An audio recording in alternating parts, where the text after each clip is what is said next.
Hi friends, అందరూ ఎలా ఉన్నారు? నేనైతే చాలా బాగున్నాను. ఈరోజైతే నేను బొడాగరకాయ కర్రీ అయితే ఏ విధంగా చేశాను అనేది చూడండి. మీరైతే మా బాబుకు లంచ్ బాక్స్కి అయితే ఈ కర్రీ ప్రిపేర్ చేశాను. ఈ బొడాగరకాయలు అయితే వర్షాకాలంలో చాలా ఎక్కువగా దొరుకుతాయి. మనమైతే ఎంత రేటు పెట్టైనా ఈ కర్రీని చేసుకోవడం కోసం కొనాల్సిందే. తెలంగాణలో అంత స్పెషల్ కర్రీ అని చెప్పవచ్చు. మా ఇంట్లోనైతే ఈ కర్రీ చాలా చాలా ఇష్టంగా తింటారు.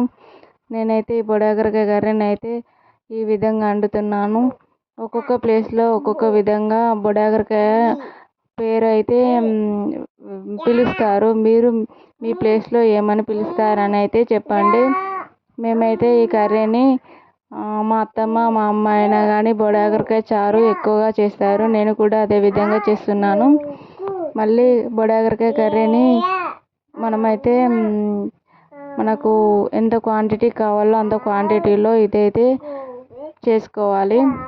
ఈ విధంగానైతే నేను మా బాబు కోసం అయితే చేస్తున్నాను. మన వీడియోస్ అయితే తర్షిత్ వ్లాగ్స్ ఇదే ఫస్ట్ టైం చూస్తున్నట్టయితే సబ్స్క్రైబ్ చేసుకోండి, లైక్ చేయండి, షేర్ చేయండి. మా బాబు బాక్స్ అయితే రెడీ అయింది చూడండి. Thank you for watching more videos.